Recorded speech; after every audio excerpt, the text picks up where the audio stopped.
Most people think they understand I am, but they're living from their human mind, identifying with their problems, their limitations, their past. This keeps them trapped in endless cycles of struggle and lack, never touching their true spiritual identity that exists beyond all human conditions. When Joel Goldsmith discovered the real meaning of I am, everything changed. He wasn't referring to your personality, your job, your circumstances. He was pointing to the divine consciousness that you actually are, the Christ presence within you right now, the same infinite awareness that creates worlds. The moment you stop identifying with your human conditions and recognize I am as God expressing through you, healing happens naturally. Your problems don't get solved. They dissolve because they were never real in spiritual truth. They were just shadows cast by false identification with the temporary. This isn't positive thinking or affirmations. This is recognizing what you have always been, but forgot. You are not a human seeking God. You are God consciousness experiencing itself as you. Feel this truth awakening in your awareness right now, dissolving every false belief about limitation. Joel discovered that most spiritual seekers make a critical error.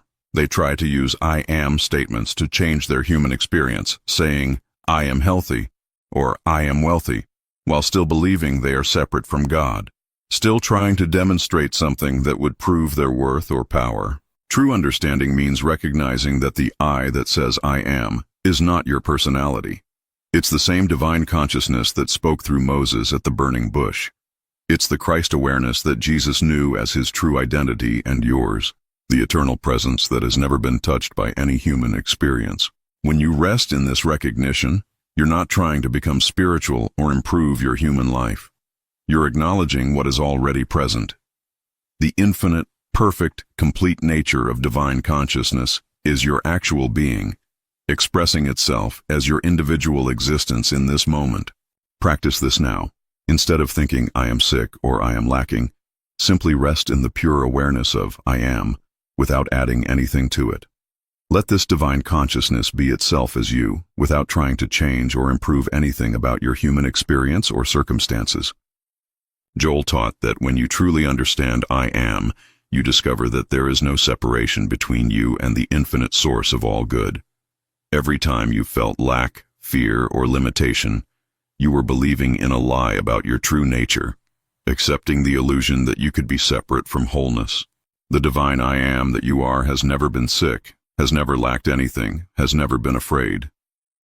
These experiences happen to the false sense of identity, the personal self that believes it's separate from God. But this personal self is just a dream, a temporary appearance in consciousness that has no real existence. As you rest in the truth of I am without any additions, without trying to be or become anything, you naturally begin to experience life from this divine perspective. Problems that seemed so real start to fade because you're no longer feeding them with your belief and attention. You're resting in what is eternally true. Joel called this the practice of the presence of God. You're not trying to bring God into your problems. You're recognizing that where you are, God is. What you are, in your deepest truth, is the very presence and power of the infinite, expressing itself as your unique individual existence right here and now. Here's what happens when this understanding becomes your living reality. You stop looking to the world to give you what you think you need. You stop trying to change people, circumstances, or conditions to make yourself feel better. You rest in the completeness that you already are as divine consciousness. Joel experienced this transformation when he stopped trying to heal his body and instead recognized that his true identity had never been sick. The body is just an appearance in consciousness, like a reflection in a mirror. When you change what's looking in the mirror, the reflection changes automatically without effort. This doesn't mean you ignore practical action when needed. It means you act from wholeness instead of from need. You give instead of seeking to get. You love instead of seeking to be loved. You serve instead of seeking to be served. This becomes natural when you know yourself as the source of what you seek. Right now, as you listen to these words, the infinite I am that you are is present and aware. It's not waiting for anything to change. It's not lacking anything. It's complete, perfect, and whole. Let yourself rest in this truth and watch how your entire experience of life begins to transform from the inside out. A woman came to one of Joel's classes completely broken by years of chronic illness. She had tried every medical treatment, every spiritual technique, every healing method she could find. Nothing worked because she was still believing that she, as a human being, needed to be healed by something outside herself. Joel looked at her with infinite compassion and said something that changed her life forever. You are not sick. The divine consciousness that you are has never been sick and can never be sick. Stop trying to heal what isn't real, and rest in what you actually are. She felt something shift deep inside, a recognition beyond words. Within weeks, her symptoms began to fade, but more importantly, her entire relationship with life transformed. She stopped being a victim of circumstances and started living from the unshakable peace of knowing herself as divine consciousness. The healing of her body was just a natural byproduct of this deeper recognition. This wasn't a miracle in the sense of something supernatural happening. It was the natural result of aligning with truth. When you stop believing lies about your identity, the effects of those lies naturally disappear. You don't heal the illusion. You wake up from it and discover what was always real underneath. A businessman shared how understanding I am revolutionized his approach to success.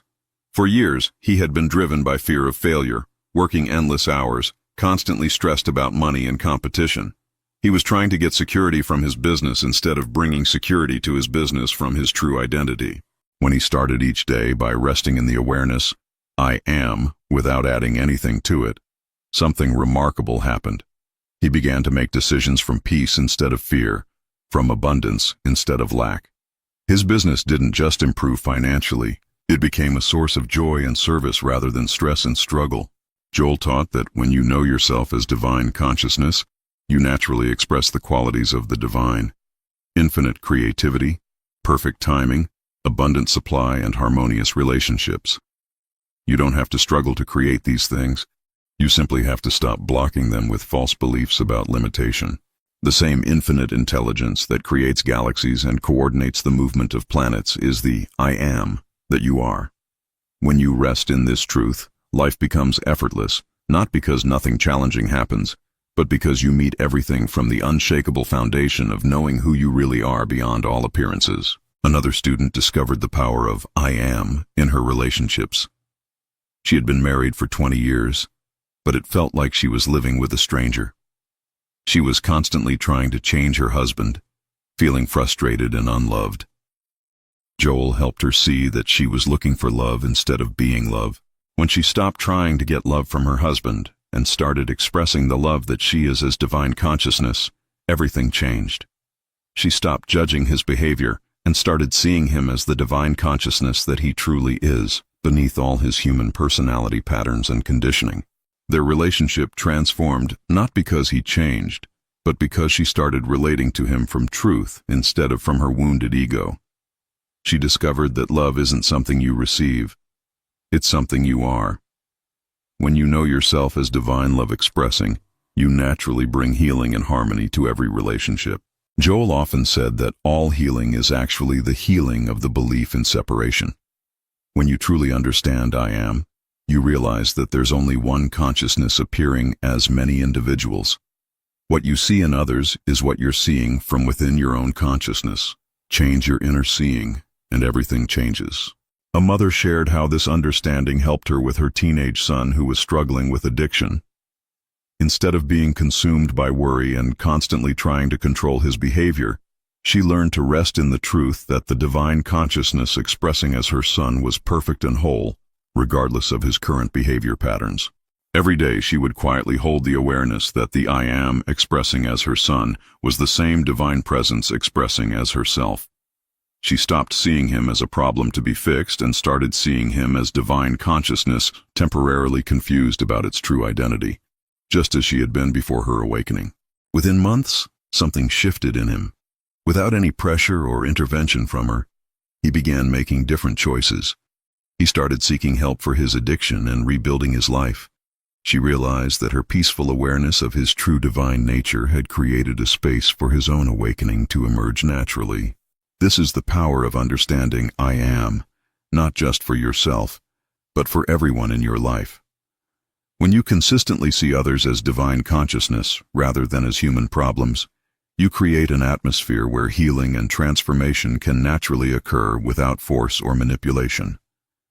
If these transformation stories inspire you, like this video to help others find these teachings, subscribe for more Joel Goldsmith wisdom, and comment. What healing journey resonated most with you? Joel taught a powerful practice to deepen your understanding of I am. Throughout your day, whenever you catch yourself saying, I am tired, I am worried, or I am confused, pause and ask, who is the I that claims to be these things? You'll discover that these conditions come and go, but the I am that observes them never changes. This practice reveals that you are the unchanging awareness in which all experiences appear and disappear. You are not your thoughts, emotions, or physical sensations. You are the divine consciousness that is aware of them, the eternal witness that remains untouched by any temporary experience or condition. As you deepen this recognition, you begin to live from what Joel called the consciousness of truth. Instead of being tossed around by changing circumstances, you rest in the stability of your true spiritual identity. Problems still may appear, but they don't disturb your fundamental peace and wholeness. Start practicing this today. Every time you notice yourself identifying with any limitation or problem, simply return to the pure awareness of I am and rest there. Don't try to change or fix anything. Just remember what you are beneath all appearances, and let that divine consciousness be itself as your experience. Another profound practice Joel shared involves recognizing I am in moments of gratitude and appreciation. When you see a beautiful sunset, feel love for someone, or experience any moment of joy, notice that the I am that experiences this beauty is the same divine consciousness that creates it. You are not separate from what you appreciate. This practice dissolves the illusion of separation between the observer and the observed. You begin to realize that the beauty you see in nature, the love you feel for others, and the peace you experience in meditation are all expressions of the one divine consciousness that you are, appearing as infinite variety and richness. Joel discovered that gratitude is actually recognition of your true identity. When you feel genuinely grateful, you're not a separate person receiving something from outside yourself. Your divine consciousness recognizing itself in all its expressions, appreciating the infinite creativity and perfection of its own being, appearing as your experience. Practice this awareness throughout your day.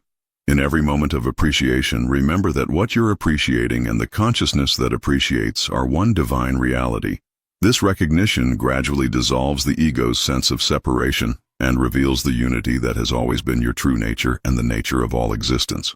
Joel emphasized the importance of understanding I am in relationship to supply and abundance. Most people believe they need to get things from the world to be happy and secure. But when you truly know yourself as divine consciousness, you realize that you are the source of everything you need, not separate from it. The divine I am that you are is infinite abundance itself. It's not rich or poor because it's the source of all supply. It doesn't lack anything because it's the fullness from which everything emerges. When you rest in this truth, you naturally attract and create what serves your highest good without struggle or manipulation. This doesn't mean money will fall from the sky or that you won't need to take practical action. It means you'll be guided to right action from a consciousness of abundance instead of lack. You'll serve others from overflow instead of need, and you'll find that life supports you in ways you never imagined possible. Begin to live from this understanding. Instead of worrying about how your needs will be met, rest in the knowing that the infinite source expressing as you is perfectly capable of providing everything necessary for your highest good and service. Trust this divine intelligence to guide you to right action and perfect supply. The most transformative aspect of understanding I am is recognizing it in times of difficulty and challenge. Joel taught that problems are actually opportunities to deepen your realization of your true spiritual identity. When everything in the human experience seems to be falling apart, that's when your understanding becomes truly practical and powerful. In moments of crisis, instead of getting lost in fear or trying to mentally figure out solutions, you can rest in the truth that the divine consciousness that you are is never in crisis.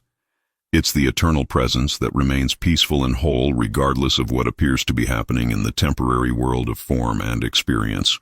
This practice requires courage and commitment, because the ego will insist that the problems are real and demand your full attention and worry.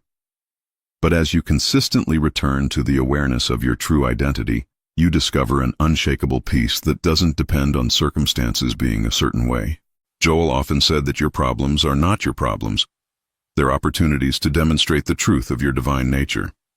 When you meet challenges from the consciousness of I Am, solutions appear naturally, often in ways your human mind could never have imagined or planned.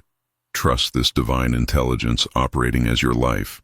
Many students ask Joel why the understanding of I Am sometimes seems to fade, or why old patterns of thinking and reacting return. He taught that this is completely natural in the process of awakening. The ego, or false sense of separate self, has been in charge for so long that it takes time to establish new patterns of consciousness. The key is not to judge yourself when you forget your true identity, or when you get caught up in human drama and problems. Instead, gently return to the awareness of I Am, without making the forgetting mean anything about your spiritual progress or worthiness. Every return is a strengthening of your true understanding. Joel compared this process to learning to play a musical instrument. At first, you have to consciously think about every note and movement, but with practice, the music begins to play itself through you naturally and effortlessly. The same is true with living from the consciousness of your divine identity rather than your human personality. Be patient with yourself as this transformation unfolds. Some days the awareness of I Am will feel crystal clear and unshakable. Other days it may seem dim or distant. Both experiences are part of the natural process of awakening to truth. What matters is your willingness to keep returning to what you know is true about your spiritual identity. Another common challenge students face is dealing with people who are not interested in spiritual truth or who actively resist it. Joel taught that you cannot and should not try to convince anyone of spiritual truth. Your role is to embody the consciousness of I Am and let that divine presence work through you naturally without trying to change or convert anyone. When you truly rest in your divine identity, you become a healing presence wherever you go. People may not understand why they feel peaceful around you or why problems seem to resolve more easily in your presence, but they will be affected by the consciousness you're expressing, whether they realize it or not. The most powerful teaching is your own transformation. When others see the peace, joy, and freedom that comes from understanding your true spiritual nature, they may become curious about what has changed in you. Then you can share what you've discovered, not from a need to convince, but from a love that serves. Remember that everyone is at their perfect place in their spiritual journey. Your job is not to speed up their process or make them understand what you understand. Your job is to be so grounded in truth that you become a light in the world, naturally attracting those who are ready to awaken to their own divine nature. Joel addressed the question of physical healing directly. Many people wonder if understanding I Am means that all physical problems will disappear. He taught that healing happens at the level of consciousness first, and physical healing is often a natural byproduct, but the real healing is always the recognition of your true spiritual identity. Sometimes physical conditions improve dramatically when you stop identifying with them and rest in your divine nature. Sometimes they change gradually. Sometimes the body continues to have challenges, but your relationship to those challenges transforms completely. You're no longer a victim of circumstances, regardless of what appears to be happening physically. The healing that matters most is the healing of the belief that you are separate from wholeness, that you are at the mercy of conditions beyond your control, that you are powerless to change your experience. When these beliefs are healed through understanding your true identity, you become free regardless of external circumstances. Joel often said that the healthiest person is not necessarily the one without physical symptoms, but the one who knows their unshakable spiritual identity regardless of what appears to be happening to their body. This understanding brings a peace and freedom that no external condition can touch or disturb. The ultimate challenge in understanding I Am is learning to live from this consciousness in practical daily life. It's one thing to feel connected to your divine nature during meditation or while reading spiritual books, but it's another thing entirely to remember this truth when you're stuck in traffic, dealing with difficult people, or facing financial pressure. Joel taught that this is where your understanding becomes authentic and powerful. Can you rest in the awareness of I am when your boss is criticizing you? Can you remember your divine identity when someone you love is suffering? Can you stay centered in truth when everything in your world seems to be falling apart? These challenging situations are not obstacles to your spiritual growth. They are the very opportunities through which your understanding deepens and becomes unshakable. Each time you successfully return to the consciousness of your true identity in the midst of human drama, you strengthen this awareness until it becomes your natural way of being. Start with small challenges and work your way up to bigger ones.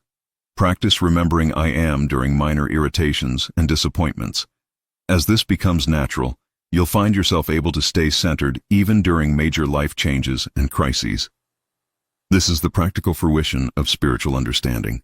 If these challenge-breaking techniques speak to your heart, like to support this content, subscribe for advanced spiritual practices, and comment. Which obstacle are you ready to transform now? A CEO shared how living from the understanding of I am revolutionized his leadership style and business results. Instead of leading from ego and the need to prove himself, he began leading from the consciousness of service and divine wisdom. His company culture transformed as employees felt the authentic power and peace he embodied. Decisions became easier because he was no longer attached to personal outcomes or worried about protecting his reputation. He could see situations more clearly because he wasn't looking through the filter of personal fear or ambition. The business prospered in ways that went far beyond financial success, becoming a place of genuine fulfillment and service. Joel taught that when you live from divine consciousness in any area of life, you naturally express the qualities that create success: clarity, creativity, integrity, compassion, and wisdom. These aren't things you have to work to develop. They're natural expressions of your true identity when it's not blocked by ego concerns and personal agendas. Whether you're leading a company, raising children, or serving in any capacity, the consciousness you bring to your role is what creates the real results. People feel whether you're coming from love or fear, from truth or ego, from service or self-interest. Living from I am naturally expresses the highest qualities in any situation. A doctor discovered how understanding I am enhanced her ability to truly heal patients. Instead of seeing herself as the healer and patients as broken people who needed fixing, she began to recognize the divine wholeness present in everyone, including herself. This shift in consciousness created an atmosphere where healing could occur more naturally and completely. Patients began responding better to treatments, not just physically, but emotionally and spiritually. They felt seen and honored in their wholeness, rather than judged and limited by their conditions. She found herself intuitively guided to the most effective treatments, and her presence alone seemed to have a healing effect that went beyond any medical intervention. Joel taught that all true healing occurs through the recognition of spiritual wholeness. Whether you're a doctor, therapist, teacher, or parent, when you see others as divine consciousness temporarily forgetting their true nature, you create space for their own remembering and healing to emerge. You become an agent of awakening rather than just problem-solving. This doesn't replace practical skills and knowledge in your profession. It enhances them by bringing a deeper dimension of wisdom and compassion to your work. You serve from the overflow of your own spiritual understanding, naturally uplifting and healing everyone whose life you touch through your authentic presence and consciousness. A teacher shared how recognizing I am transformed her classroom and her students' learning experience. Instead of seeing struggling students as problems to be fixed or limitations to overcome, she began seeing each child as divine consciousness with unlimited potential, temporarily confused about their true capabilities and worth. Her classroom became a space of encouragement and possibility, rather than judgment and comparison.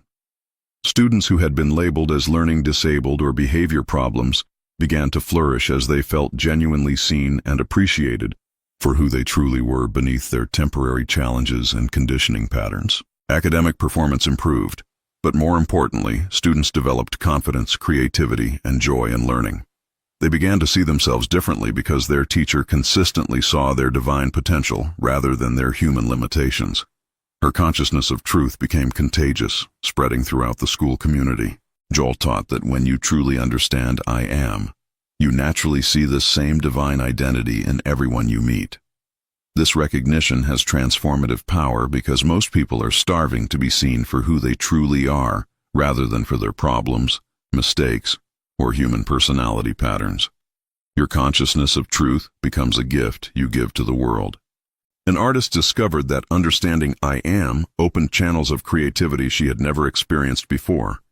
Instead of trying to create from her personal ego and the need for recognition or success, she began allowing divine consciousness to express itself through her art. The results were profound and surprising, even to her. Her artwork became more authentic and powerful because it wasn't filtered through personal agendas or the desire to please others. She was expressing from the infinite creativity that is the nature of divine consciousness itself. People were deeply moved by her work because they could sense the authenticity and spiritual power flowing through it. She stopped experiencing artist's block because she understood that creativity is not something she had to generate from her human mind. It's the natural expression of the divine consciousness that she is. When she rested in the awareness of I am, inspiration and creative energy flowed effortlessly through her. Joel taught that all true creativity comes from divine consciousness expressing itself through individual awareness. Whether you're an artist, writer, musician, or simply someone seeking to live more creatively, rest in your true identity and allow that infinite intelligence to express its unlimited creativity through your unique individual expression and gifts. The deepest transformation that comes from understanding I am is the end of the spiritual search itself.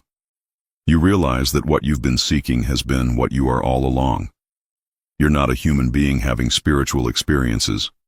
You're spiritual consciousness having a human experience, and there's nothing you need to achieve, attain, or become. This recognition brings profound peace because the restless seeking that has driven so much of human experience simply stops. You're no longer trying to get to some future state of enlightenment or spiritual achievement. You're resting in the completeness and perfection that you have always been, but simply hadn't recognized until now. Joel called this the end of the journey and the beginning of life. When you stop seeking to become spiritual and start living from the spirituality that you are, life becomes an expression of joy and service rather than a struggle to achieve or prove something. You're free to be authentically yourself without apology or explanation. This doesn't mean you stop growing or learning or serving. It means you do all of these things from wholeness rather than from need, from love rather than from fear, from the abundance of what you are rather than from the poverty of what you think you lack. This is true spiritual maturity and freedom. Living from the understanding of I am doesn't isolate you from the world or make you indifferent to human suffering.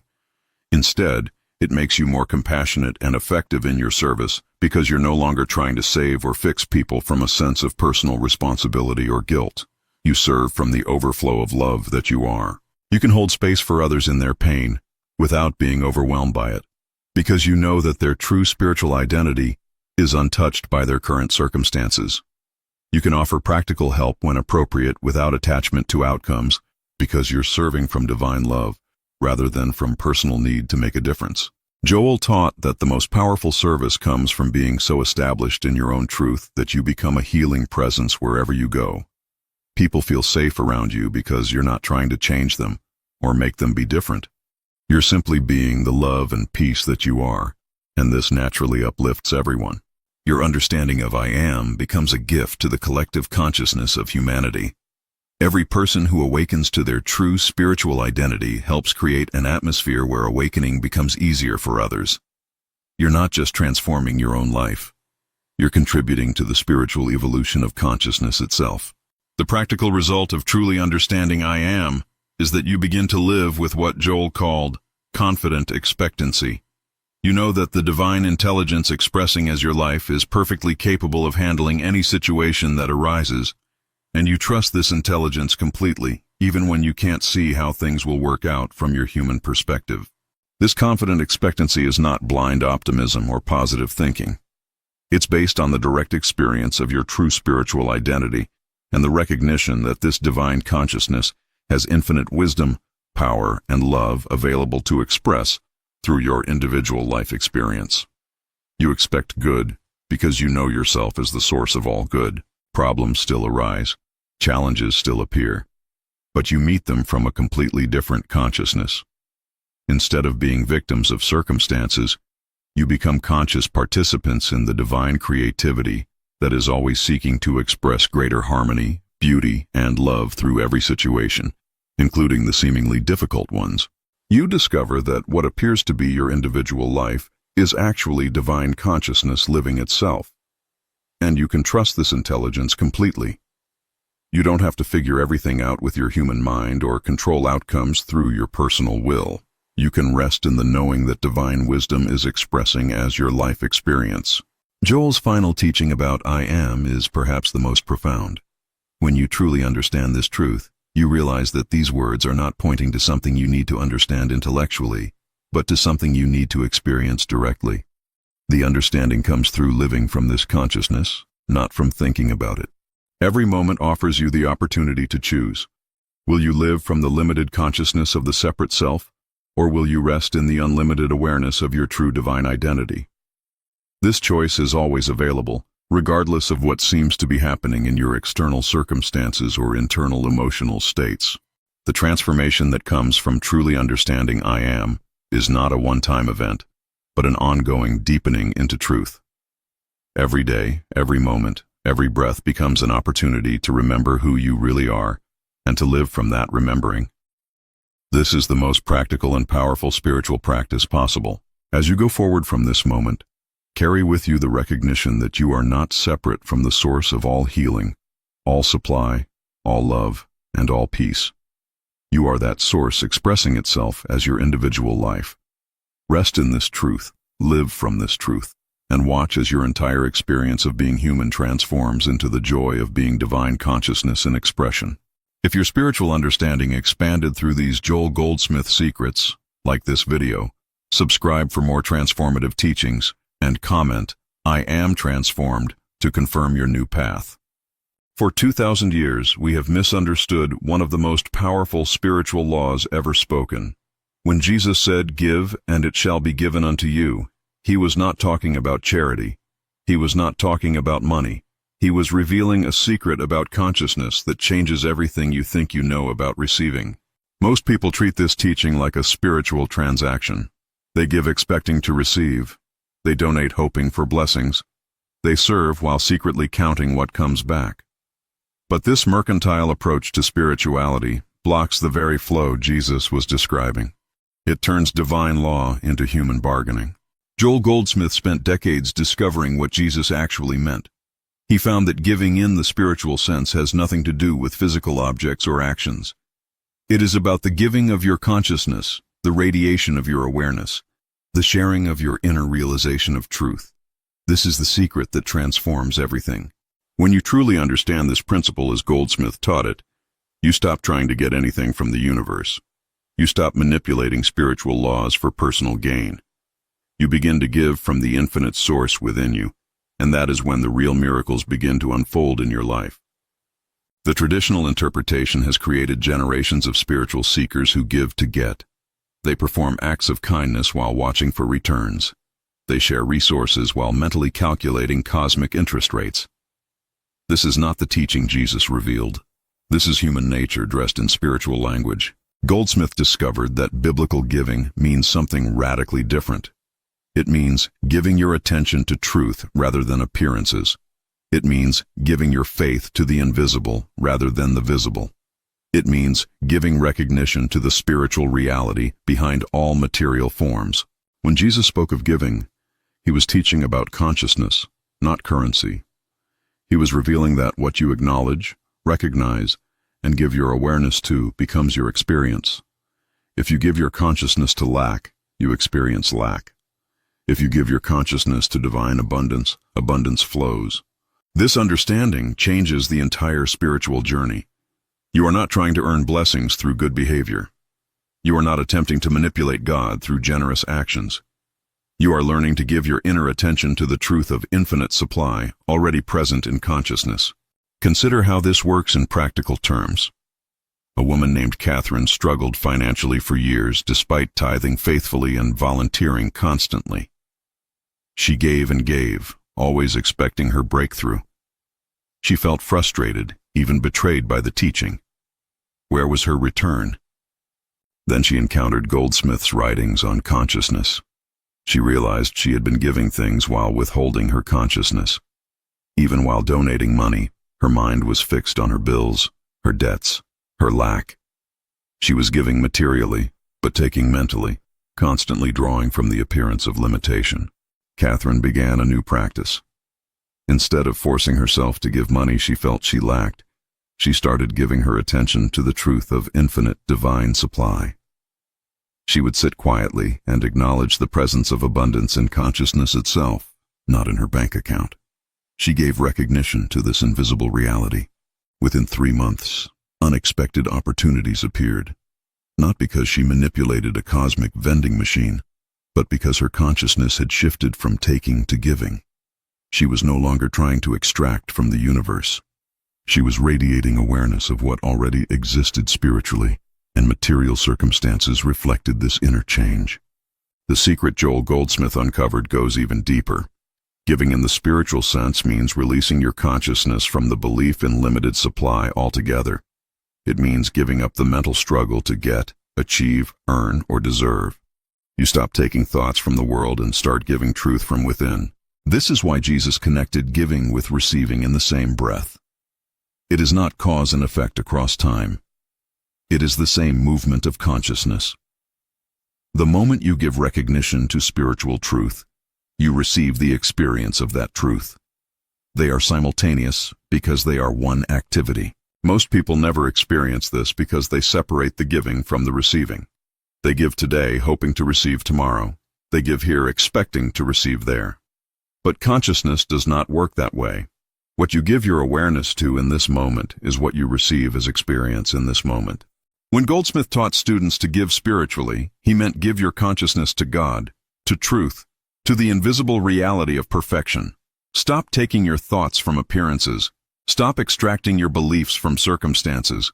Begin to give from the infinite well within, and watch how receiving happens not as a future reward, but as a present reality. A man named Matteo had tried every manifestation technique for years. He visualized, affirmed, and gave generously to charities. Still, his business struggled. He felt exhausted by the constant mental effort to create results. Everything felt like taking, even his spiritual practices. Then Matteo read Goldsmith's teaching about giving consciousness rather than things. He realized his entire approach had been about extraction. Even his prayers were attempts to pull blessings from God. His affirmations were efforts to take from the universe. His giving was strategic manipulation. Matteo began a completely different practice.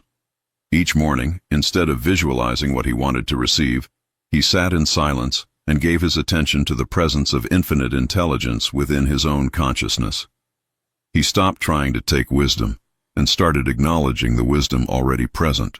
He would sit with business challenges and instead of desperately seeking solutions, he would give recognition to the divine mind that already knew the answer. He stopped taking thoughts of worry and started giving awareness to peace. He stopped extracting plans and started radiating trust. The transformation in Matteo's experience was gradual but undeniable. Within 2 months, solutions began appearing that he had never considered. Opportunities emerged without his usual forceful effort.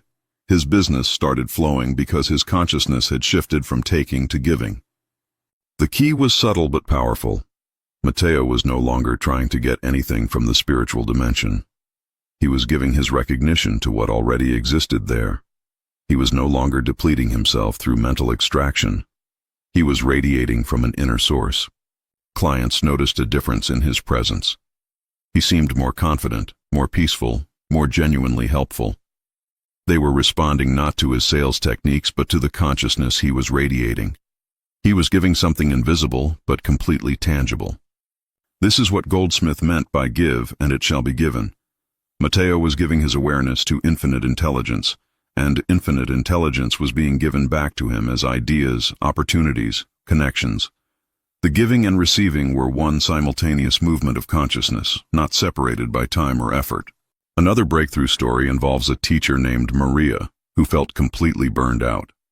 She had given everything to her students for 20 years, her time, energy, resources, creativity. Yet she felt empty, resentful, and exhausted.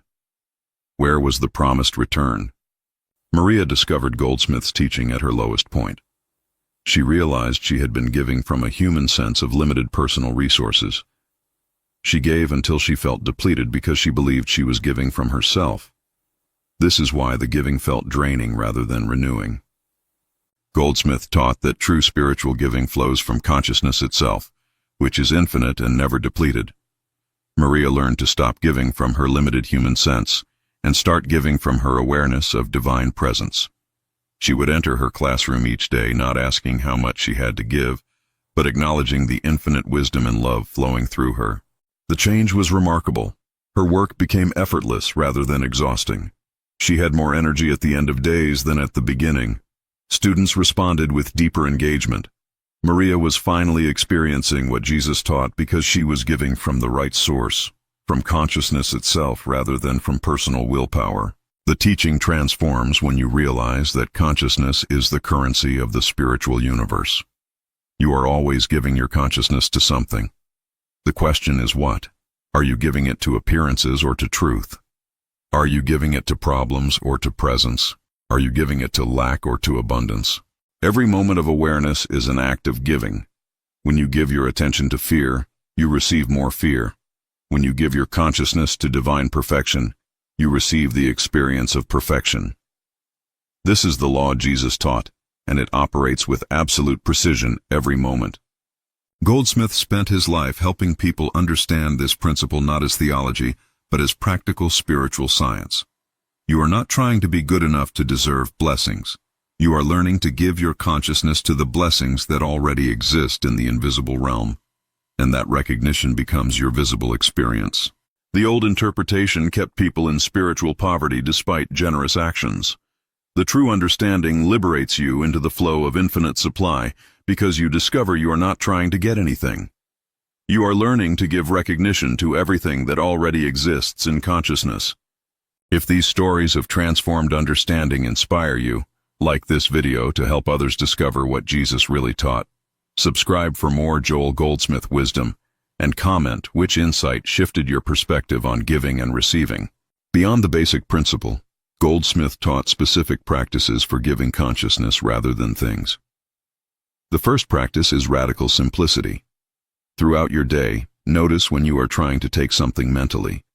Notice when you are trying to extract security from circumstances, love from people, or peace from conditions. In those moments, stop the taking. Instead, give your attention to the truth that security, love, and peace exist in consciousness itself, independent of conditions. You are not looking at your bank account for security. You are giving recognition to the divine presence that is security itself. This is the practice of giving. The second practice involves releasing the belief that you must earn or deserve what you need.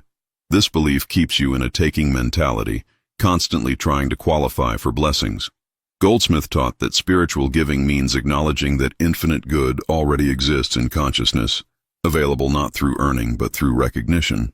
When you catch yourself trying to deserve love, success, or health, pause and give your awareness instead to the truth that these qualities exist in consciousness right now.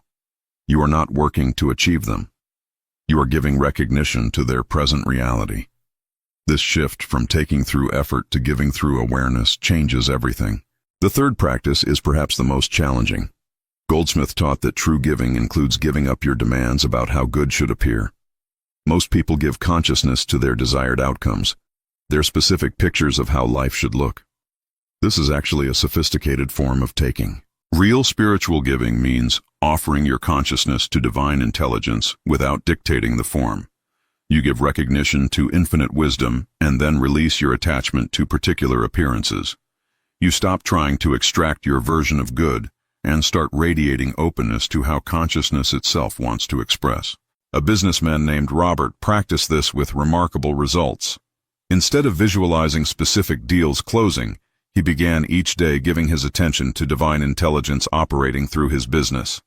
He acknowledged infinite wisdom without telling it what form that wisdom should take. Within weeks, opportunities emerged that were far better than what he had been trying to force. Partnerships formed that he never would have imagined.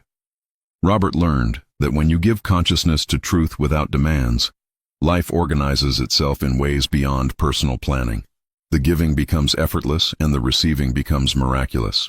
Another essential practice involves giving consciousness during apparent lack or crisis. This is when most people revert to taking mentality.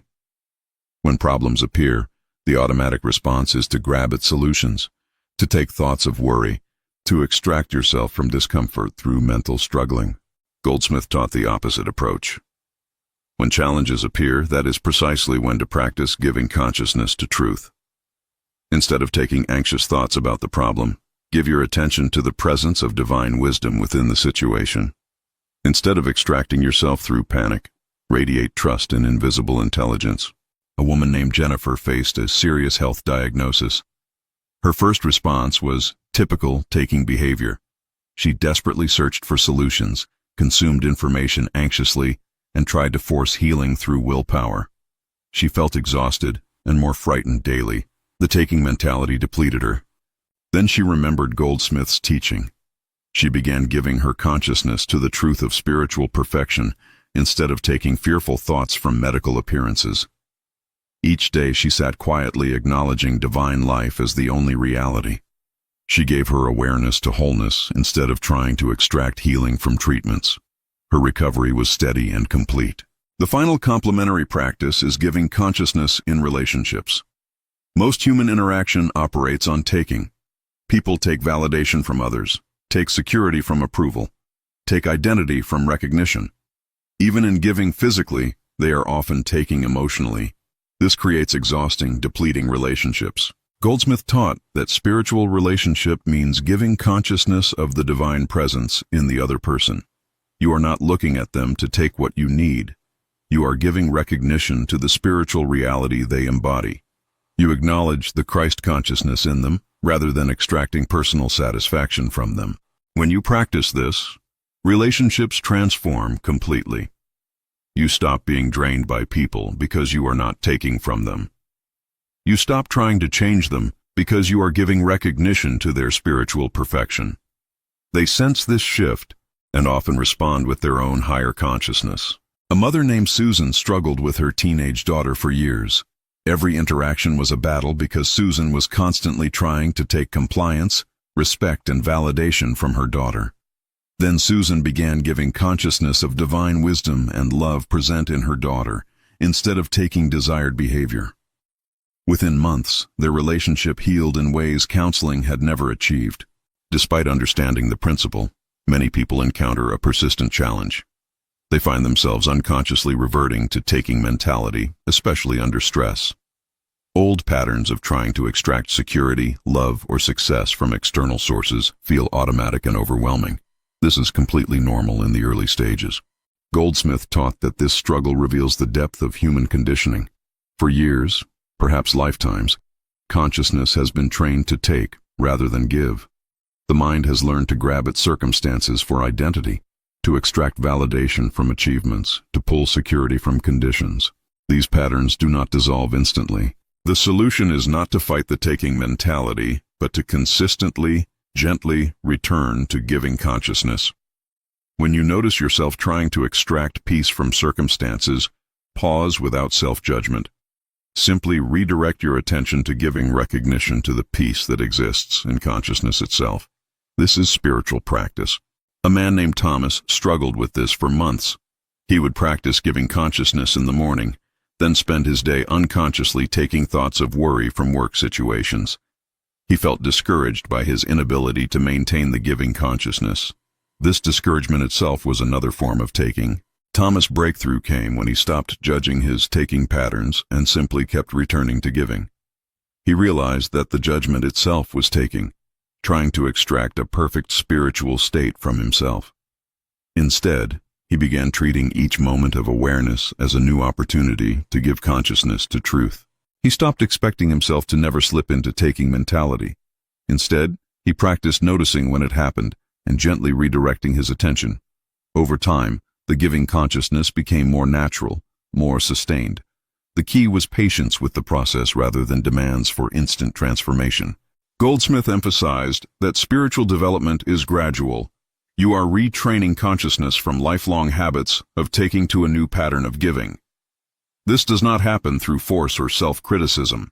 It happens through consistent, compassionate practice. Each time you redirect from taking to giving, you strengthen the new pattern. Another common challenge involves feeling that giving consciousness seems ineffective when circumstances do not immediately change. People practice giving their attention to divine abundance but still see lack in their bank account. They give consciousness to perfect health but still experience symptoms. This apparent contradiction causes doubt. Goldsmith taught that this challenge reveals a misunderstanding of time and consciousness. When you give your awareness to spiritual truth, you are not causing a future material change. You are recognizing a present spiritual reality. The material reflection of that reality may take time to appear, but the spiritual reality exists now. The mistake is measuring the effectiveness of giving consciousness by immediate material results. This is actually reverting to taking mentality, trying to extract visible proof from invisible practice. True spiritual giving means acknowledging truth regardless of appearances, not because of them or to change them. A woman named Patricia struggled with this for a year. She faithfully gave her consciousness to divine abundance but saw no financial improvement. She felt tempted to abandon the practice as ineffective. Then she realized she was still taking, still trying to use spiritual giving to extract material results. Patricia shifted her approach completely. She continued giving consciousness to infinite supply, but she stopped demanding that her bank balance reflect this immediately. She gave her awareness to truth for its own sake, not as a technique to change appearances. Within 3 months of this genuine shift, her financial situation transformed through unexpected channels. The deepest challenge many face is the fear that giving consciousness without taking anything in return leaves them vulnerable and unprotected. If you stop trying to extract security from circumstances, what protects you? If you stop grabbing at opportunities, will you miss out? This fear keeps people locked in taking mentality. Goldsmith addressed this fear directly. He taught that the taking mentality creates the very vulnerability it fears. When you try to extract your good from external sources, you are dependent on those sources. You are at the mercy of circumstances, people, and conditions. This is the ultimate vulnerability and insecurity. True spiritual giving liberates you from this dependence. When you give your consciousness to the infinite source within, you are no longer vulnerable to external changes. You are drawing from a well that never runs dry. You are radiating from a source that never depletes. This is real security. A businessman named Alan faced this fear during an economic downturn. His instinct was to grab at every opportunity, to take aggressively in a competitive market. But he had been studying Goldsmith and decided to practice giving consciousness instead. He gave his attention to divine intelligence operating through his business rather than trying to extract success from circumstances. If these techniques for overcoming obstacles resonate with your journey, like to support this content, subscribe for advanced Joel Goldsmith teachings, and comment which challenge you are ready to transform through giving consciousness. In advanced practice, giving consciousness becomes your natural state rather than a deliberate technique.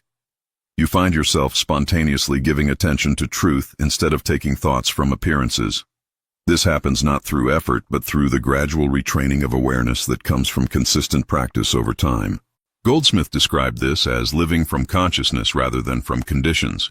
Instead of checking circumstances to determine how you feel and what you think, you begin each moment by giving your awareness to the spiritual reality within consciousness.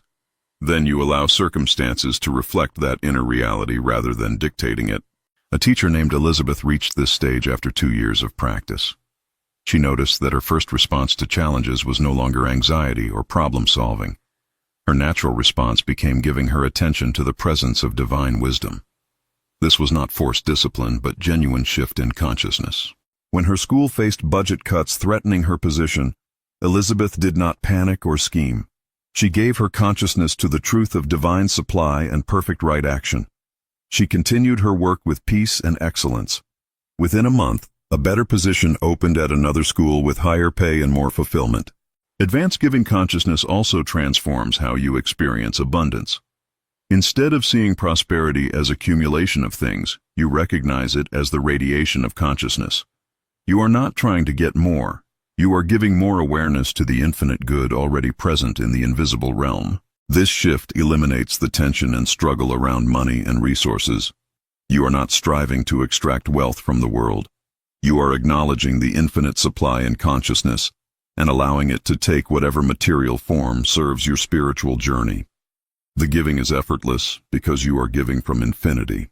A woman named Rachel experienced this transformation in her business.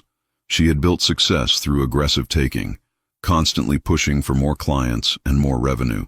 Then she learned Goldsmith's principle and began giving consciousness to divine abundance instead of taking market share from competitors. Her business did not shrink as she feared. Instead, it flourished in new ways. Clients came through unexpected referrals. Opportunities appeared without her usual hustling. Rachel was working less but receiving more because she had shifted from taking consciousness to giving consciousness. The universe responds to what you radiate, not what you grab at. In relationships, advanced practice means giving consciousness of love without taking anything in return. This sounds idealistic, but it is profoundly practical. When you give recognition to the divine love present in consciousness itself, you stop depleting yourself by trying to extract love from people who may not be capable of giving it. Goldsmith taught that most relationship suffering comes from taking mentality. People try to take validation from partners, take security from family, take identity from friendships. When others fail to provide what is being taken, resentment and pain result. The taking creates the suffering. A man named Christopher transformed his marriage through this understanding. He had spent years trying to take appreciation and affirmation from his wife. He felt chronically disappointed and resentful. Then he began giving his consciousness to the divine love that exists independent of her responses. This was not resignation or suppression. It was genuine spiritual giving. Christopher acknowledged the presence of infinite love in consciousness and stopped demanding that his wife provide it. Remarkably, as he stopped taking from her, she began naturally giving more. The pressure dissolved and authentic connection emerged. Perhaps the most advanced application involves giving consciousness during apparent tragedy or loss. When life brings death, illness, or devastating change, every human instinct screams to take control, to fix, to resist. This taking creates additional suffering on top of the original pain. Goldsmith taught that even in darkness, especially in darkness, you can practice giving consciousness to the presence of God. This is not denial of human grief. It is the recognition of spiritual reality alongside the material appearance. You acknowledge the pain while giving your deepest awareness to the eternal life and perfect love that exists beyond all circumstances. A woman named Daniela faced her husband's terminal diagnosis. Her grief was profound and real, but she also practiced giving her consciousness to the truth of eternal life and divine presence. She did not deny her tears, but she also gave recognition to something beyond death. This practice did not prevent loss, but it transformed her experience of loss. Daniela found herself surrounded by unexpected peace even in heartbreak. She was able to be present with her husband's final months without being consumed by desperate taking, trying to extract impossibilities from the situation. The giving consciousness held her through what should have been unbearable. After months or years of practice, you begin to see the entire teaching differently. Give and it shall be given is not a command or a promise of reward. It is a description of how consciousness actually works. What you give your awareness to becomes your experience. This is not negotiable or optional. It is the fundamental law of spiritual life.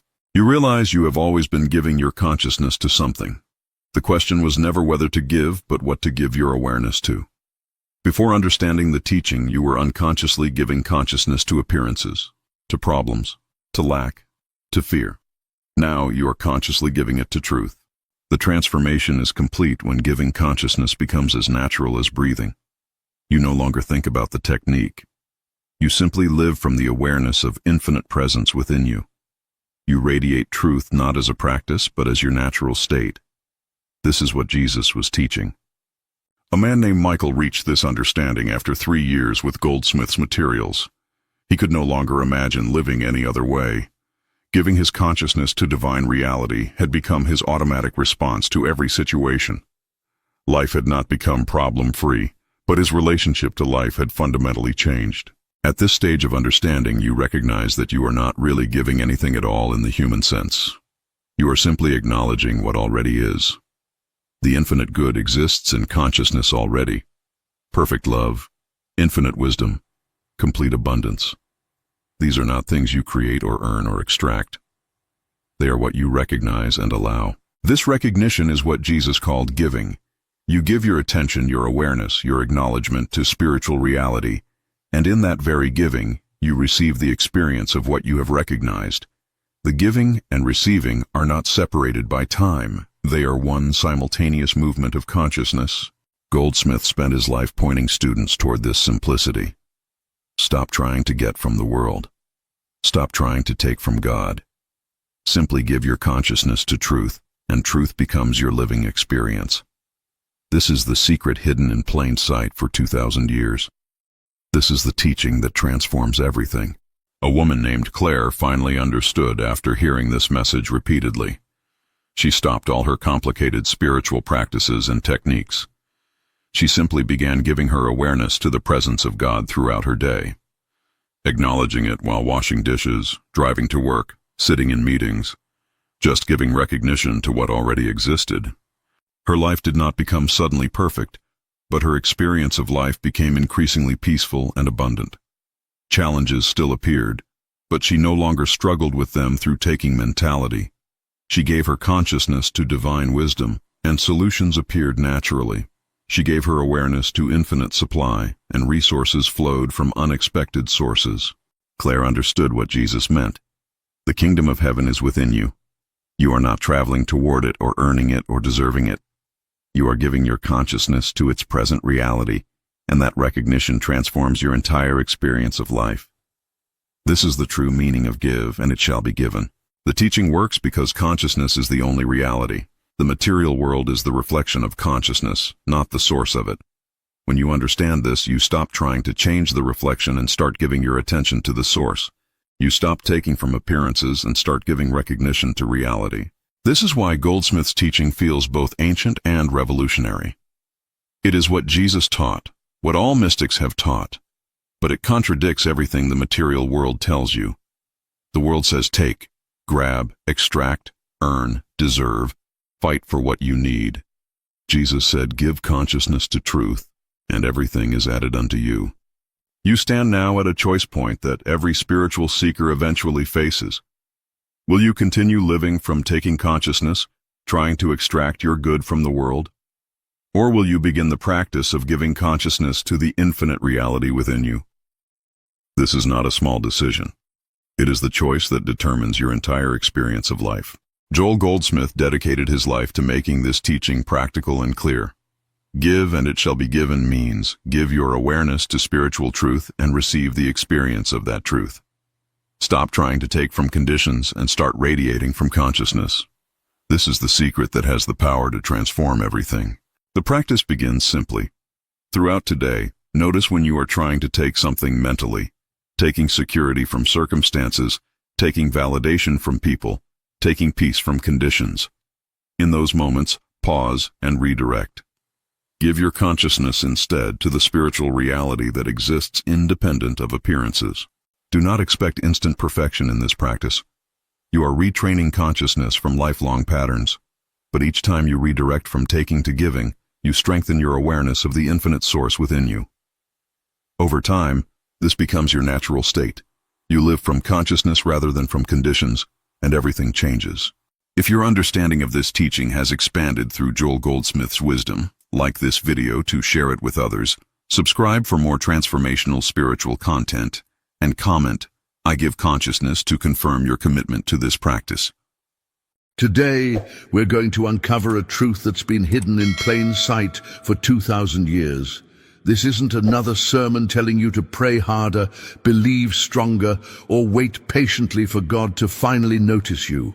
What you're about to discover might surprise you because it completely contradicts what you've heard from every pulpit, every Sunday school lesson, and every religious authority figure in your life.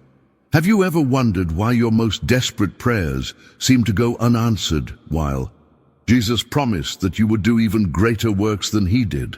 What if everything you've been taught about following Jesus has been carefully designed to keep you powerless, dependent, and forever seeking something that's already within your grasp right now? Here's the uncomfortable reality that most churches won't tell you. Jesus never intended to create a religion of worship around himself. He wasn't building a system where you'd spend your entire life begging an unreachable divine figure for scraps of mercy. Stay with me until the end, because what I'm about to share will fundamentally shift how you understand everything Jesus actually taught versus what you've been told he taught. But before we begin, please hit the like button and let me know where in the world you're watching from today. It's always fascinating seeing who's joining us from around the world. And if you haven't already, make sure to hit that subscribe button and turn on the notification bell so you don't miss any of our future videos. Think about this for a moment. Every time you've prayed for a miracle, what position were you in? You were likely on your knees, feeling small, confessing your unworthiness, listing your failures, and desperately pleading for God to intervene in your circumstances. Has this ever happened to you? You pray with everything you have, follow every instruction perfectly, yet the breakthrough you need remains frustratingly out of reach, as if there's an invisible wall between you and the divine power you're seeking. What if I told you that this entire approach is the exact opposite of what Jesus was demonstrating? When he said, "The kingdom of heaven is within you," he wasn't speaking metaphorically. When he promised, "You will do greater works than these," he wasn't exaggerating or speaking only to his disciples. He was revealing something revolutionary, that the Christ consciousness he embodied isn't exclusive, isn't distant, and isn't reserved for one perfect human being who lived 2 millennia ago. Jesus came to show you what's possible when a human being recognizes their true spiritual nature. He wasn't saying, "Worship me because I'm special and you're not." He was saying, "Follow me, learn what I've learned, access what I'm accessing, become what I'm demonstrating." But somewhere along the way, that message got twisted into a system that keeps you small, keeps you begging, and keeps you believing you're forever separated from the divine power that Jesus said lives within you. The difference between praying to Jesus and praying from Christ consciousness is the difference between remaining powerless and stepping into the same spiritual authority Jesus himself operated from. And what's about to unfold in this video will show you exactly how. Let's talk about what really happens inside your mind every single time you pray. You've been conditioned, trained from childhood to approach the divine from a position of absolute powerlessness. You start by rehearsing everything wrong with you. You catalog your mistakes, your failures, your unworthiness. You remind God as if he needs reminding of how broken and incomplete you are. Then, from that place of total lack, you beg for intervention. You plead for mercy. You promise to be better if only this one prayer gets answered. This is what I call beggar consciousness, and it's been embedded into your spiritual DNA through years of religious programming. Every prayer service, every altar call, every confession booth has reinforced this same message. You are separate from God, you are unworthy, you are powerless, and your only hope is that an external force might show you mercy if you grovel convincingly enough. But here's the hidden truth that changes everything about this journey of spiritual transformation. When Jesus said, "The kingdom of heaven is within you," he wasn't delivering a beautiful metaphor for Sunday morning inspiration. He was revealing the fundamental mechanics of how spiritual reality actually operates.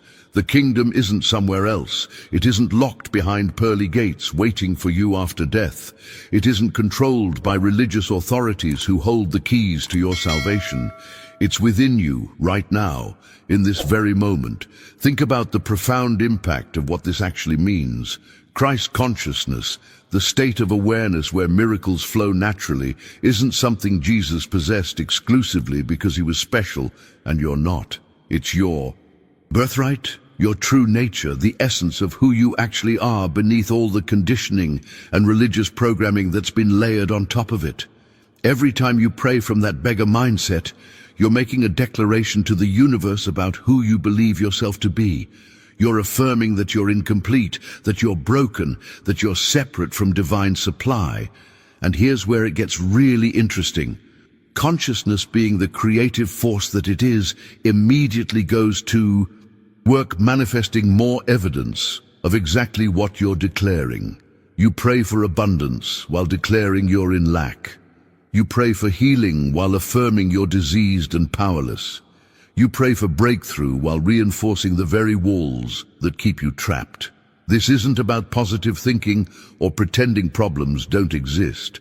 This is about understanding that the miracles you've been seeking outside yourself have always been within, waiting for you to recognize them. Transformation doesn't happen through more intense begging or more fervent petition. It happens through a complete shift in consciousness, a fundamental change in how you understand your relationship with the divine. Now, I want to go even deeper into this revelation, because what most people don't realize is that this beggar consciousness doesn't just affect your prayer life. It shapes your entire reality, every decision you make, every relationship you enter, every opportunity you see or miss. The consciousness you hold becomes the lens through which you experience everything. Write in the comments, "My consciousness is shifting," if this is beginning to reshape how you see your spiritual journey. So what does real prayer actually look like when you strip away all the religious theater and get down to the raw spiritual mechanics? It's not about asking at all. True prayer is recognition. It's aligning your awareness with what already exists in spiritual reality, not begging for something to come into existence. Let me make this practical for you, because this mindset shift is where the real transformation happens. When you're facing a health crisis, traditional religion teaches you to catalog every symptom to God, describe how much pain you're in, explain how desperate your situation is, and then beg for healing. But every word of that petition is actually reinforcing the problem. You're giving power to the disease. You're declaring it as real and threatening. You're affirming your powerlessness in the face of it. If you want to continue exploring these hidden truths that actually transform your life, hit that subscribe button. There's so much more here that will shift how you experience reality. The practice Jesus was actually demonstrating is radically different. Instead of begging God to fix what appears broken, you recognize that in the realm of pure consciousness, in spiritual reality, where everything originates, there is only wholeness and perfection. Disease doesn't exist there, lack doesn't exist there, limitation doesn't exist there. As you hold that recognition, as you rest in that awareness without fighting the appearance or fearing it, something extraordinary begins to happen. The body starts reflecting the consciousness you're holding, because physical form always follows consciousness. This is spiritual law, not religious hope. This is the hidden truth that religious institutions have worked tirelessly to keep buried. Because once you understand it, you don't need them anymore. You don't need intermediaries. You don't need special rituals or approved prayers or ordained authorities to grant you access to the divine. You have direct access right now, in this moment, through your own consciousness. And this brings us to something crucial about how Jesus positioned himself in relation to you. He never said, "Worship me and stay small." Those weren't his words or his intention. What he actually said was, "Follow me." Think about the massive difference between those two approaches. Worship keeps you at a distance, looking up at someone infinitely above you, hoping they'll notice you. Follow means come with me, learn what I'm learning, do what I'm doing, access what I'm accessing.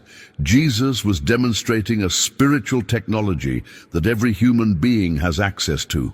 When he promised, "You will do greater works than these," he meant it literally, not as some impossible exaggeration. He was showing you the blueprint for how consciousness operates, how miracles manifest, how divine power flows through a human being who understands their true nature.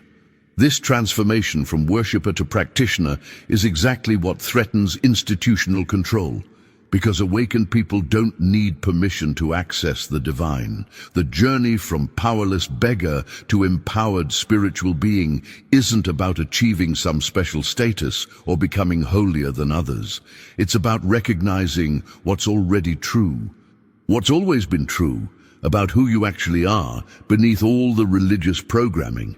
Every decision you make about whether to beg or recognize, whether to worship from a distance or follow into the same consciousness, shapes the reality you experience. What happens when you actually begin practicing this recognition instead of petition? When you start following Jesus' example instead of just worshipping his image? The impact on your daily life, your relationships, your health, your sense of purpose becomes undeniable. But there's something even deeper happening behind the scenes that most people never discover, and it has to do with how consciousness itself operates as the creative force in your life. Drop a comment saying, "I choose recognition," if this distinction between petition and recognition is clicking for you. Let me tell you something about the cross that will completely shift your understanding of what Jesus was actually demonstrating. Everything you've been taught about why Jesus died has been carefully constructed to keep you trapped in perpetual guilt and dependency. The traditional story goes like this.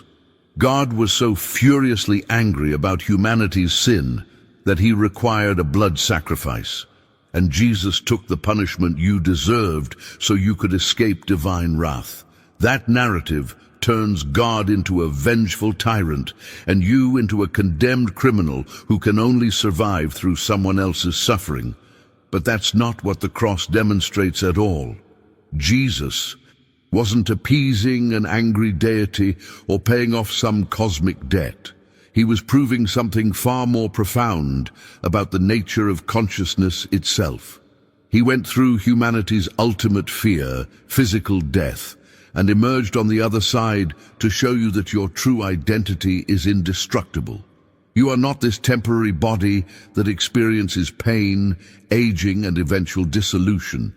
You are eternal consciousness having a temporary human experience. This revelation changes everything about how you understand suffering, challenges, and what you perceive as problems in your life. When difficulties arise, you're not being punished by a judgmental God testing your worthiness or paying you back for past mistakes. That entire framework keeps you imprisoned in fear and powerlessness. What's actually happening is something much more mechanical, much more predictable, and ultimately much more empowering. You're experiencing the external manifestation of whatever consciousness you've been holding. This is where the real transformation in your mindset begins, because once you grasp this spiritual law, you realize that changing your external circumstances isn't about manipulating the physical world or convincing God to intervene. It's about shifting the consciousness that's creating those circumstances in the first place. Think of it like this. Consciousness operates with the same consistency as gravity. When you hold an object and release it, you don't have to convince gravity to work or pray that the object falls. It falls because that's how physical law operates. In the same way, whatever you hold in consciousness must manifest in your external experience because that's how spiritual law operates. The external world has no choice but to reflect your internal state. This means that every persistent problem in your life, every pattern that keeps repeating, every limitation you keep encountering isn't evidence of God's disapproval or proof that you're cursed or unlucky. It's feedback showing you what consciousness you've been operating from. The journey toward transformation isn't about fixing what's outside.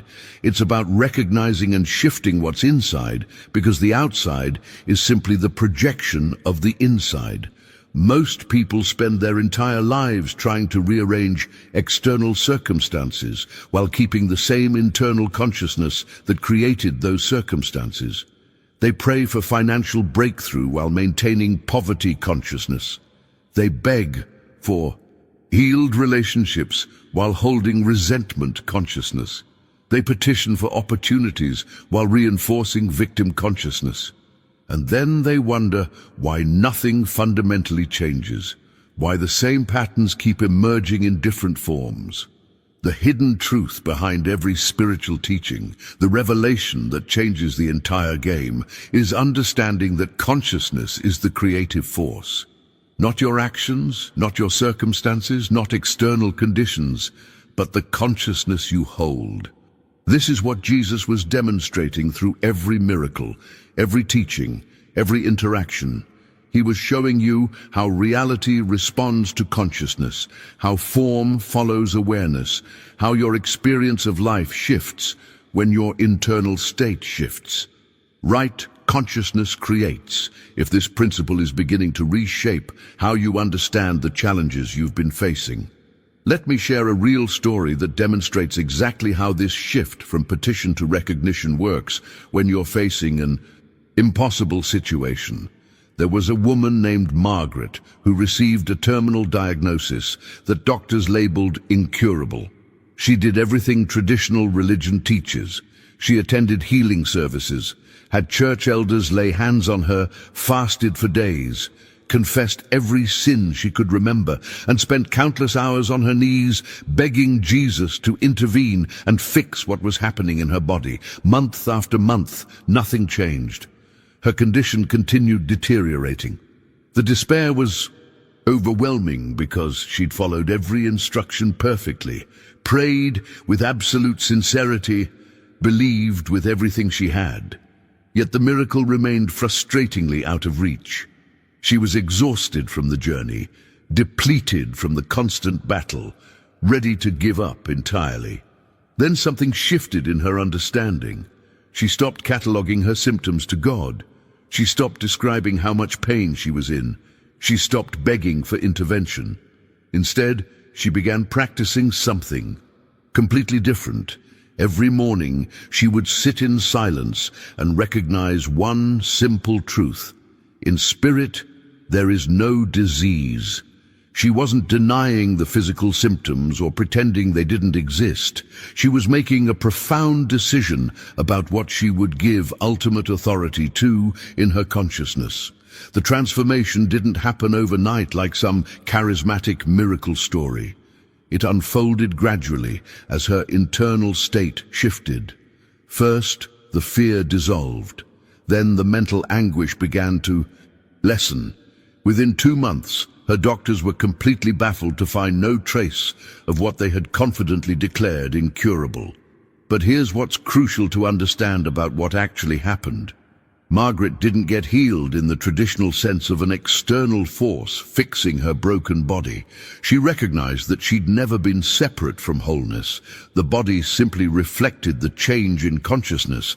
This is the practice of presence that changes everything, and it's the exact opposite of what you've been taught prayer should look like. Traditional prayer is you talking at God, presenting your wish list of needs and desires, explaining your problems in elaborate detail, and hoping someone out there is listening and cares enough to respond. You're having a one-sided conversation with a deity you imagine is somewhere far away, separate from you, occasionally intervening if you say the right words or demonstrate enough faith. If this video opened something in your awareness, hit that like button. It helps this message reach others who are ready for it. But real spiritual practice flips that entire approach. It's about becoming silent enough to listen. It's about recognizing that the presence you've been desperately seeking outside yourself is actually the essence of who you are. This isn't some abstract theological concept or poetic metaphor. This is the practical mechanics of how consciousness operates and how transformation actually happens. When you truly grasp that, Christ consciousness isn't something Jesus possessed exclusively 2,000 years ago, but is actually your consciousness right now. Everything about your spiritual journey shifts. You stop asking for things as if you're separate from the source of supply. You start receiving awareness of what already exists in the invisible realm of spirit. The miracles don't come from outside you. They emerge from within as you align with what's already true in consciousness. The hidden truth behind every manifestation, every healing, every breakthrough is this: physical form follows consciousness with absolute consistency. You can't force transformation by manipulating external circumstances. The impact happens when you shift what you're holding internally, and then watch as reality rearranges itself to match that internal shift. Type, "I'm listening now," if you're ready to practice presence instead of petition. Now here's where this gets really interesting, because there's a practice that completely inverts how you've been trained to handle problems. When something difficult appears in your life, whether it's a health crisis, a financial emergency, or a relationship falling apart, your immediate instinct is to fight it. You either physically battle against the circumstances, or you pray desperately for God to remove it. But here's what's happening behind the scenes that you probably don't realize. Every time you fight a problem, every time you focus all your energy on combating it, you're actually declaring that it has power. You're giving it authority over your consciousness. You're affirming it as real and threatening. This is the hidden truth that shifts everything about your approach to challenges. In spiritual reality, in the realm where consciousness is the only actual cause, the problem doesn't exist. It exists only in the realm of appearance, not in the realm of truth. You're not pretending difficulties aren't there or engaging in denial. You're making a profound decision about what you consider to be ultimate reality. The appearance is showing symptoms, circumstances, limitations. But you're recognizing that in pure consciousness, where everything originates, there is only wholeness, abundance, and infinite possibility. This practice requires you to hold two realities simultaneously. Yes, the appearance is here. Yes, the bank account shows zero. Yes, the body is displaying symptoms. Yes, the relationship is fractured. But you refuse to give those appearances the final word about your spiritual identity or the truth of your situation.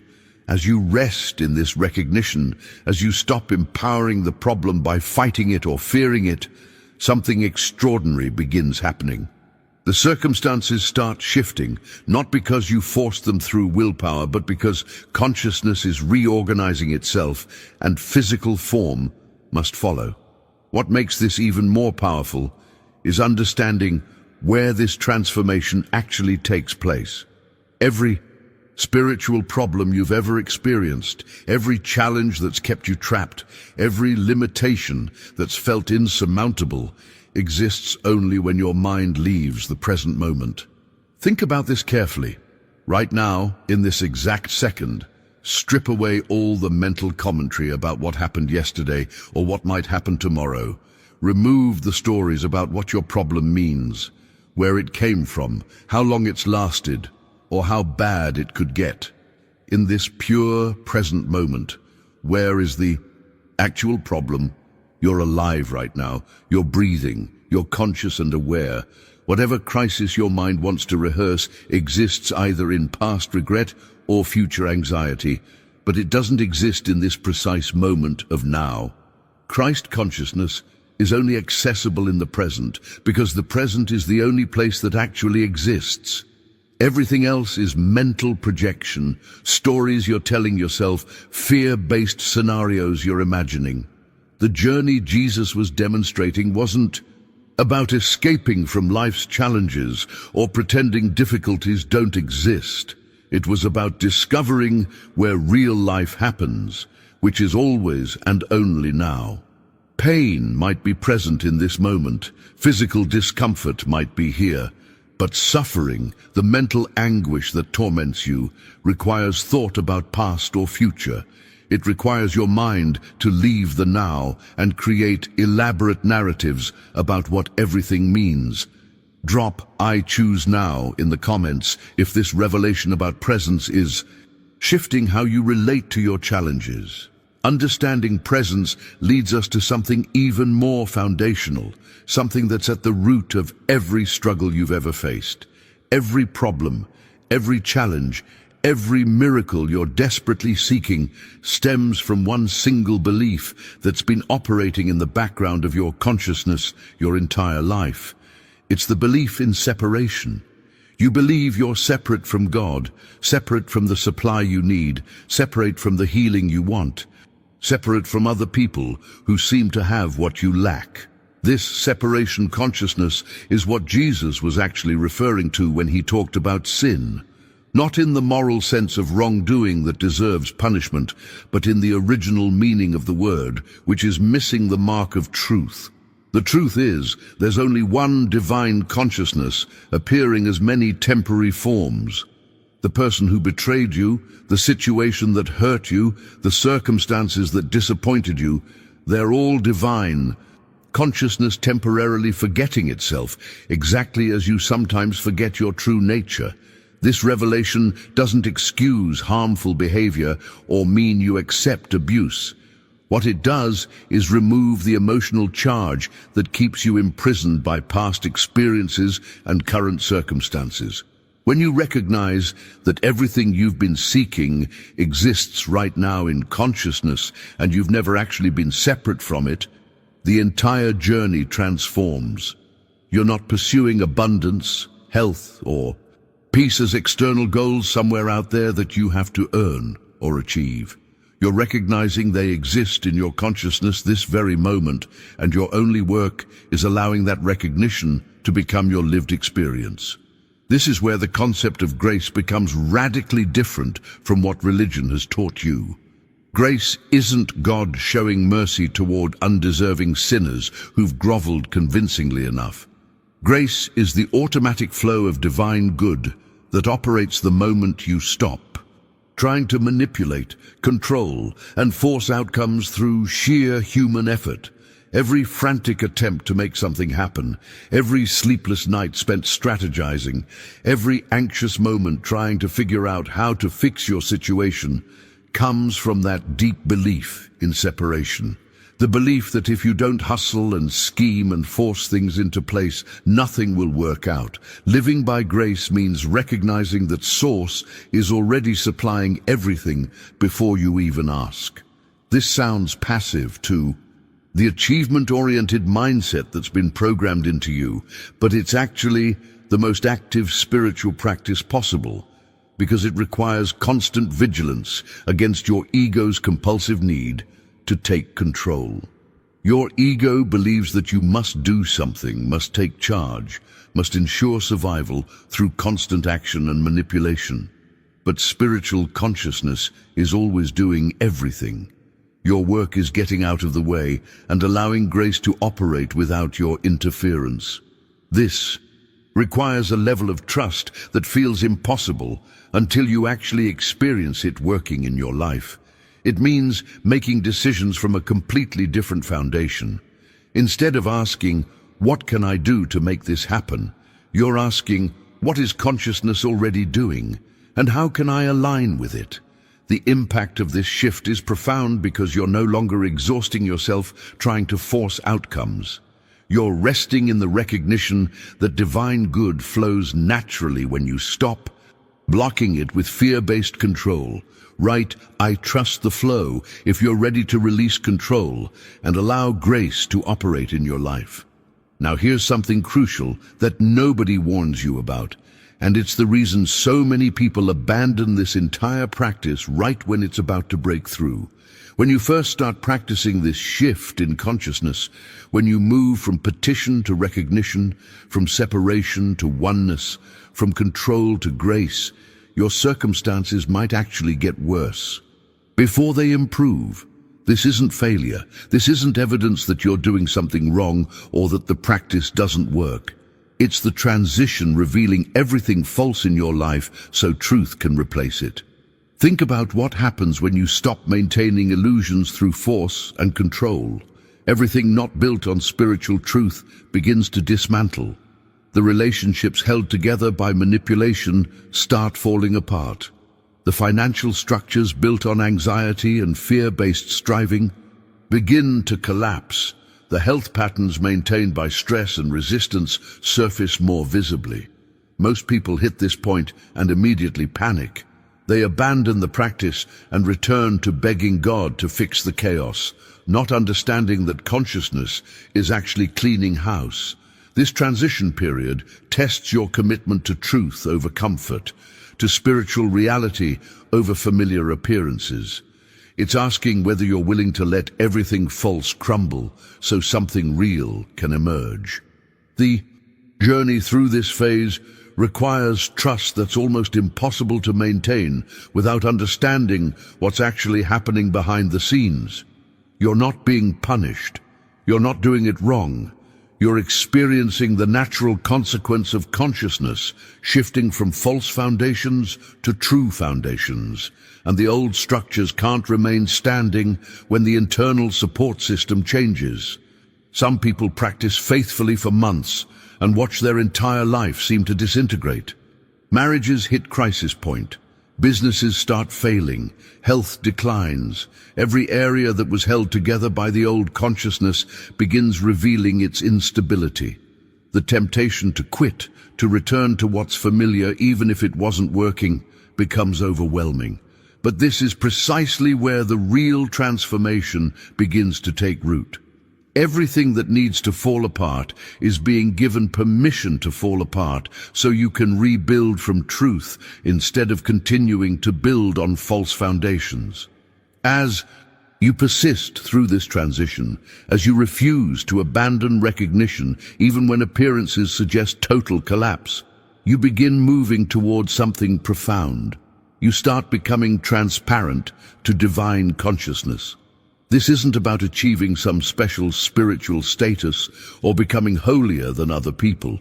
It's about becoming so established in Christ consciousness, so clear of personal agenda and ego-driven motivation, that divine consciousness can operate through you without obstruction. This is the same state Jesus demonstrated, and it's not reserved for ancient prophets or specially chosen people. It's available to you through persistent recognition of what's already true. You don't achieve transparency through effort or technique. You achieve it by continuously releasing everything false until only truth remains.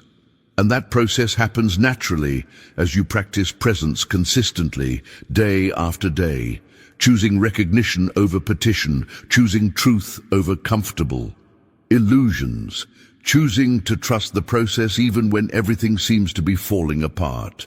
Type, "I'm staying faithful," if you're committing to this journey, even through the transition period. If you're still here with me, you've just taken a journey that most people will never experience because they're too comfortable staying inside the familiar cage of traditional religious thinking. What we've explored today isn't just information that sits in your mind and fades away by tomorrow. This is transformation waiting to happen in your life the moment you begin practicing what you now understand. This channel exists to bring you these hidden truths that have been buried under centuries of institutional control, to give you practical spiritual insights that actually work when you apply them. If this resonates with you, if you want to continue exploring the revelations that change everything about how you experience reality, go ahead and subscribe. There's so much more to uncover together, and I'm committed to bringing you content that shifts consciousness, not just fills time. Drop a comment right now saying, "This message was meant for me," so I know you made it all the way through. I read every single comment. And there's something powerful about declaring your commitment to this path publicly. It anchors the decision in your consciousness and lets me know these teachings are landing where they need to land. And if this video opened doors in your awareness that have been locked for years, hit that like button. It helps this message reach others who are ready for it, people who are tired of begging and ready to start recognizing. Individuals who sense there's something deeper than what religion has been teaching them. There's a video right here that goes even deeper into dissolving the blocks that keep you from experiencing what Jesus actually demonstrated. It picks up right where we're leaving off and shows you the practical steps for living from Christ. Consciousness instead of just understanding it intellectually. Click and continue with me over there, because what you've learned today is just the beginning of understanding how spiritual reality actually operates in your life.